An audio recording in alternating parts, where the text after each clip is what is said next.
Today I'm going to teach you how to do the knitted on cast on. Hello and welcome to the Fairy Little Tutorials. Today I'm going to be showing you how to do a knitted on cast on. This cast on is very versatile. It's a very simple cast on to learn when you're just learning how to knit. It is also good if you need a stretchy cast on. So when you need to cast on for a top-down sock or a hat or toque, this is the perfect cast on for that because it will give you the stretch that you need. What we're going to do first is we're going to do a slip knot, and I have a tutorial on how to do a slip knot that will be linked below that you can look at. So I'm just going to go ahead and do a slip knot. Here's my ball of yarn. I'll just show it quickly. And I put the yarn over my pointer finger. Short end is on the outside. Go between the needles and the yarn. Go underneath the yarn. Flip your needle around and go under that same yarn, and then pull your loop over top of your needle like so, and then pull that tight. Now when you're knitting, you do not want to pull it extremely tight. You want to make sure that it's still loose, that you can get your needle in there, but you want it tight enough that it's not going to slide off the needles. What I'm going to do is, I knit Continental Style, so I'll be casting this on, this knitted cast on Continental Style. So what you do for your first stitch is you go into that first loop, that slip stitch that you created, go into it with your right hand needle, and then grab your yarn and pull it through the loop, and then you have a second loop. Now you're going to take that second loop that you just did and put it back onto your left-handed needle.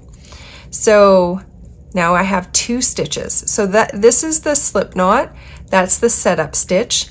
Now to do the knitted cast on, you're going to go in between those two stitches, right between them, and loop your yarn around and then slide it through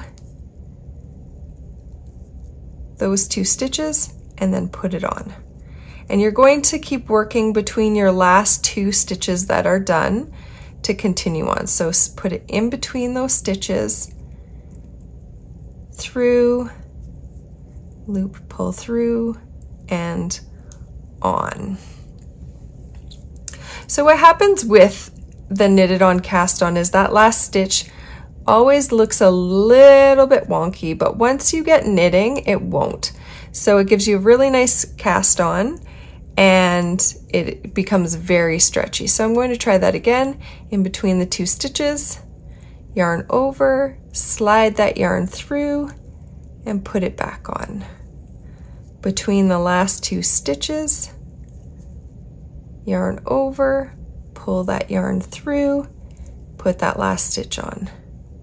Between the last two stitches, yarn over, pull that yarn through, put it through the last two stitches.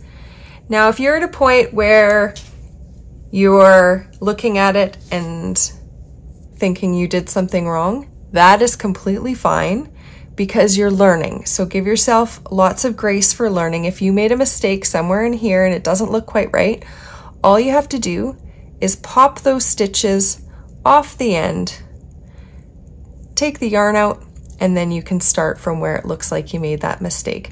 And just keep practicing until you get it. Yarn over, pull that through, and put it on. What I'm doing with my fingers over here, you might be wondering, is this is how I tension my yarn. And as knitters, we figure out what works best for our knitting style. And I'm a continental knitter, so I tension with my left hand, and my right hand doesn't have yarn on it at all. So all my tensioning and control is going through my left hand, and just the basic movement is my right hand. So I'm going to go through those two stitches again, through those again, over. This is also referred to as picking. So if you're a picker, this is a picking kind of knitting. And over and through, between those two stitches, over and through, between those two stitches, over and through.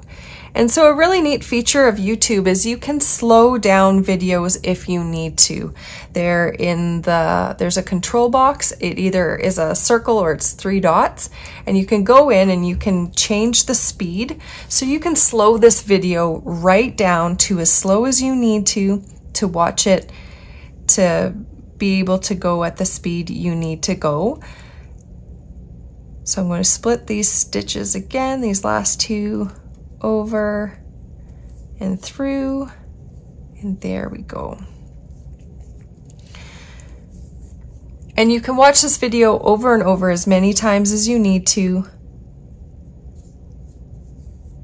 and practice, practice, practice. It might take a little bit for you to get, but it's once you get this cast on, you can use this cast on in most things. So if this is the only cast on you learn, it's still very, very versatile, and you can do a lot of things with it. So I hope that was helpful to you. I want to keep these videos short, and just keep rewinding it and watching it, and as many times as you need to until you get it. Okay, thanks. Till next time.